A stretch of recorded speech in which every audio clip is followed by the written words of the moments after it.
Ryan. How we doing, everybody? Great, great.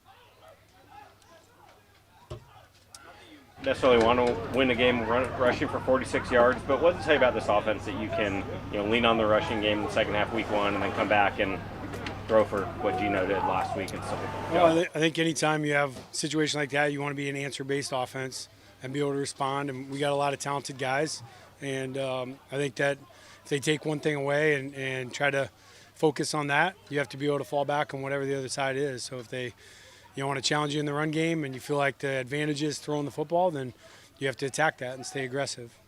Can some of that short stuff you were doing to Jackson almost substitute for the running game if they're playing the run certain way? Yeah, I think in situations like that, you got to be willing to find other ways to control the football and time, because there were some times there where it was frustrating. I felt bad. We had a couple 3-and-outs, and that's hard on Mike and the defense. That's certainly not what we want. We want to be able to hold the clock and take care of some time. But if you can get high percentage completions, which Geno certainly was, you have to certainly substitute that. I guess, how do you look at the run game? Do you look at it as they really tried to take that away and you guys had to adjust? Yeah, I think that's their just defensively how they set up. They've been good for a long time, and stats would have told you before the game that their weakness was throwing the football, and I thought that in the end that was what we had to exploit, and we did. Coach, Geno's throwing the ball faster than all but two other quarterbacks in the NFL, less than 2.5 seconds per throw. What does that do for the offense, the offensive line, and what does that affect in terms of types of routes that you can run? Well, I think Geno's a quick processor, and I think he understands the scheme and where the ball's got to go, and he works really hard at that. So for us, it helps us in situations like Sunday where we need him to be fast, and he did a great job of that. I think that you can put Geno in positions where the ball can go down the field. He's a great deep ball thrower, but if you need him to be super efficient, if you watch that game, he had people at his feet at times, and he still had a lot of confidence to be able to get the ball out. So I think Geno just knows how to get through the reads and is really, really good at preparing for the game and understanding where and how the ball's got to come out fast. You're struggling in the run game.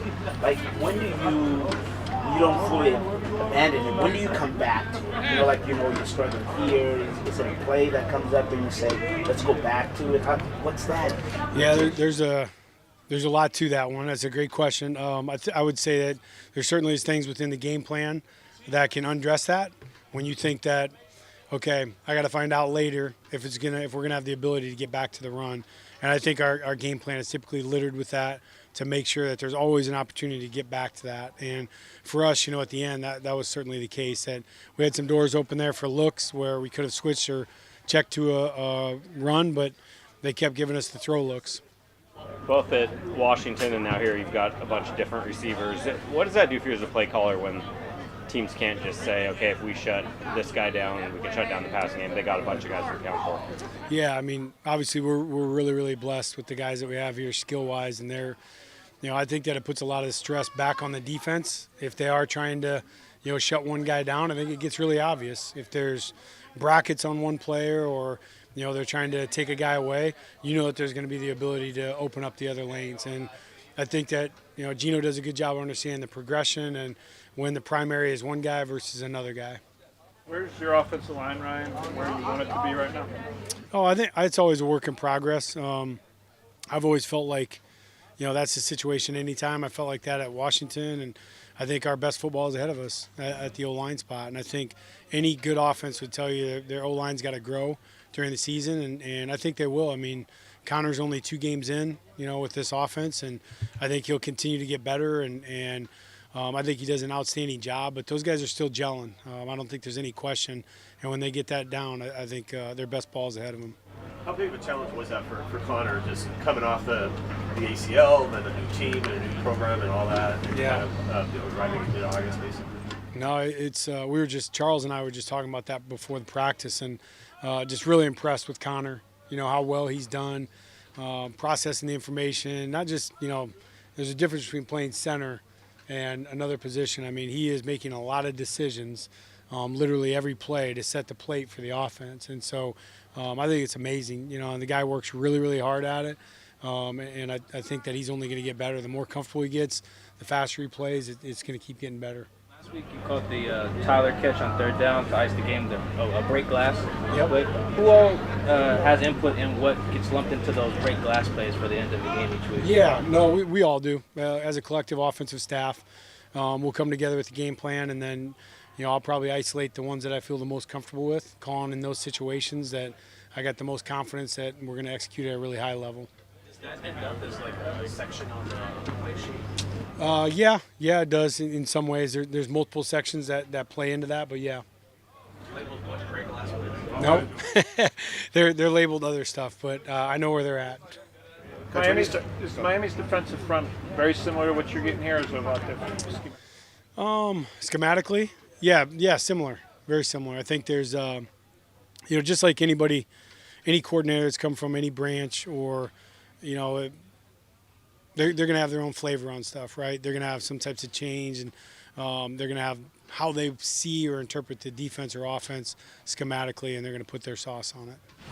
How does game planning start? Is it film? Is it data? Is it something else that gets that started each week?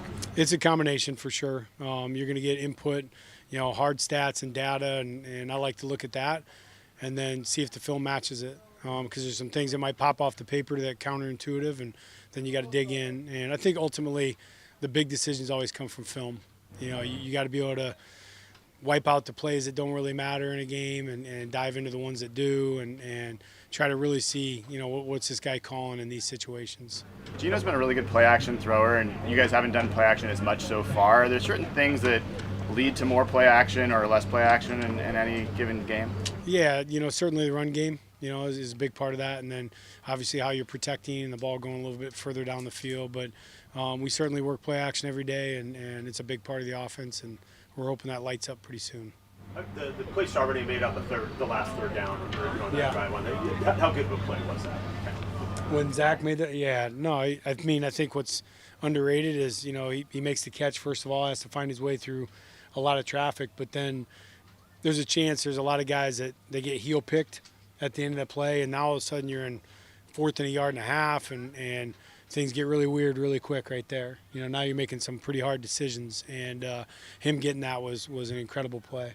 What's going through your head? I think it was the next play where Geno's sprinting out and then cuts back. When you see him cut back there, what do you think? Just trust. I know Geno knows what to do with the ball. He had a wall in front of him, and once he started reversing field, I knew he had a good feel for numbers on the backside. But that was just savvy vet making a great play to another savvy vet, man. It was an incredible play. How'd you feel Zach did in his run block? Pass protection? He did a great job. He's super steady, extremely intelligent, and very physical. So he has it all from a pass blocking standpoint. Did a great job. Was there a play or a player that, on further review of film, stood out to you from the game last weekend? Charles Cross. I think I say it all the time, but I really think he gets better every practice. And, if everybody had Charles' attention to detail and preparation, it would be shocking what we would do. And I don't mean that in a bad way. I mean that in a compliment to Charles.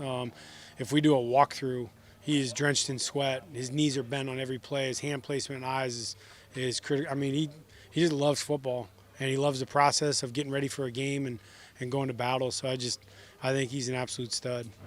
Does he remind you of any tackle you've had before? I've had some good. He's different than Troy Fountaino. Different kind of player. No, I think he's different than every guy I've ever had. Mike said he likes to watch the film when he gets home, or just at least not on the plane. After a road game. Are you someone who just pops it right on when you get on the plane? Oh yeah. Yep. I can't wait. I'm like a kid at Christmas. I gotta know. What are you looking at first?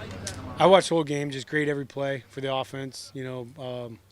Watch every position group, grade it, and try to have that flushed by the time we land, which is, in that long a flight, was no problem. Coach in Seattle.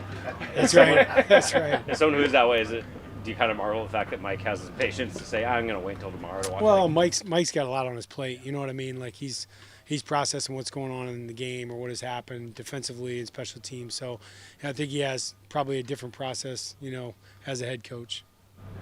Geno is said to have no off-target throws by some. Is that what you found when you reviewed tape? No off-target throws. Always and never is really hard for me to say. So I'm trying to think. I thought, they're pretty good. He did a pretty good job.